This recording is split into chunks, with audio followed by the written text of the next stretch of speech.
Good morning. Happy Sabbath, every boys and girls. It's good to, well, I can't see you. I want to say it's good to see you, but it's good to be here. And I want to tell you what my mom taught me about God is that He's always there. And that's stuck with me my whole life, is knowing that God is always there for me. And I hope that you remember that too, that He's always there for you. My children's story this morning is about animals. We all like animals, don't you? I mean, I love animals, and I wish I could be here to bring some animals to you. Wish you could see them, and we'll try to do that in the future. But I want to talk about protection, what God gives animals for their own protection. See, when He created the animals, He said, I can't just create the animals and put them out there and then let anything eat them up that wants to. I need them to stay alive on the earth, so I'm going to provide protection for them. So I brought some pictures of some. I hope that you enjoy them, and you can look at them too. And I want you, I'm going to ask you a question, just kind of pause a little bit like you're out there listening to me, and you're going to answer this. Take a look at this guy up here on the screen. What kind of protection do you think God gave him? Yeah, his stripes, right? I mean, we can look at him and you can say, hey, that's a zebra, I can see him. But when a lion's trying to sneak up on him, and that guy's standing still, and he's in the bushes there, the lion can't see him. And he goes, nothing here, I'm going to keep right on going.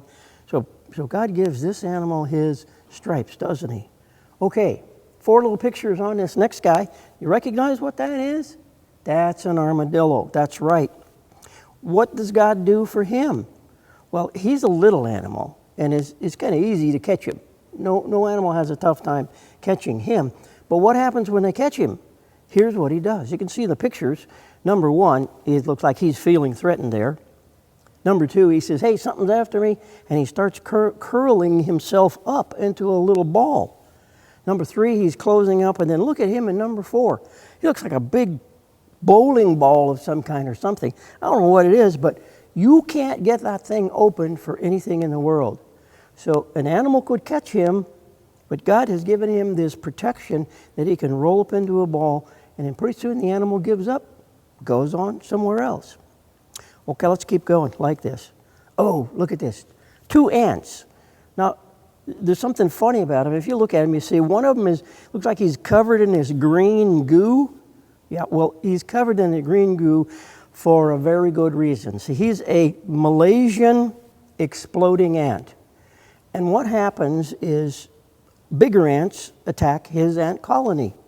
And instead of them having any protection of any kind, God gave this animal the ability to run out there. He jumps on this big old ant, and then he explodes. Wow. He explodes all of this green goo all over the animal.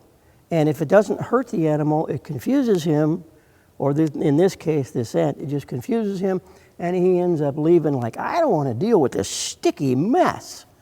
Another way that God gives animals protection. Oh, how about this one? This is just a picture of him, but you see this big old beetle, and he's coming up on this little beetle down below, and he says, there's lunch right there. What he doesn't know is this little bitty beetle down here is called a bombardier beetle. And I don't know whether you can see it, but right in the middle of his picture, right there you see this little white, looks like kind of like snow, going from the little beetle to the big one. This beetle has the ability to, in his body, he has 2 different kinds of gas. And when this big bug threatens him, he can mix these gases together and then explode him out the back of this little beetle, and it's like an exploding gas. And the big beetle doesn't want anything to do with him after he does that. So it's another way God gives even little tiny animals like a little beetle, and he's actually only about 1.5 inches big. He's a very small beetle. God gives him protection. Oh, look at this now. I like these guys. Pronghorn antelope. Bunch of antelope. And where do you think their protection is? What does God do for them? It's speed, isn't it? I don't know whether you knew this or not, but this antelope can go from 0 to 95 miles an hour. He can't go a long ways, but to 95 miles an hour, that's faster than some cars go. And so he gives them speed to protect them, doesn't he? Wow, amazing God, huh? Keeps those antelope alive. Okay, you know this guy, a big old Galapagos tortoise. And you know what keeps him safe? Yep, it's that hard shell.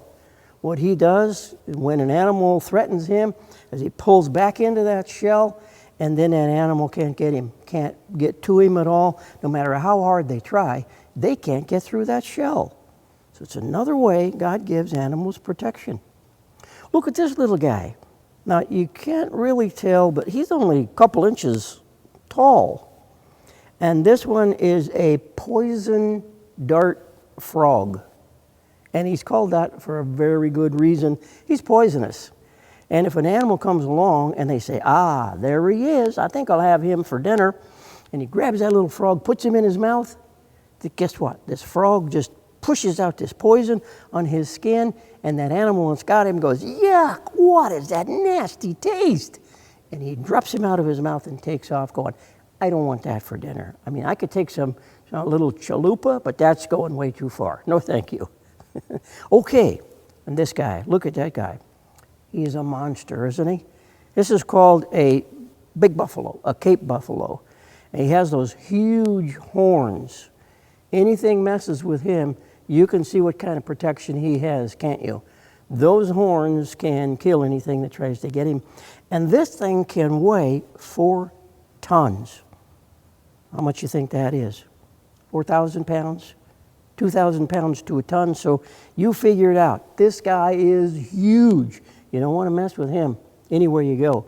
But God gives him his size and those big horns for protection. And speaking of big, oh, you know this guy. And you know how big these guys can be too. And that's another thing God does. Protection of all my animals, he says, I'm going to give an elephant his size so nothing bothers that guy. I think I have a couple more for you here. Oh yeah, take a look at that guy. He's a little guy, nothing like a Cape buffalo at all, but you know very well what God has given him to protect him. That awful skunk spray. And if you've ever been sprayed by a skunk, you know what I'm talking about. One time I had a dog got sprayed by the skunk.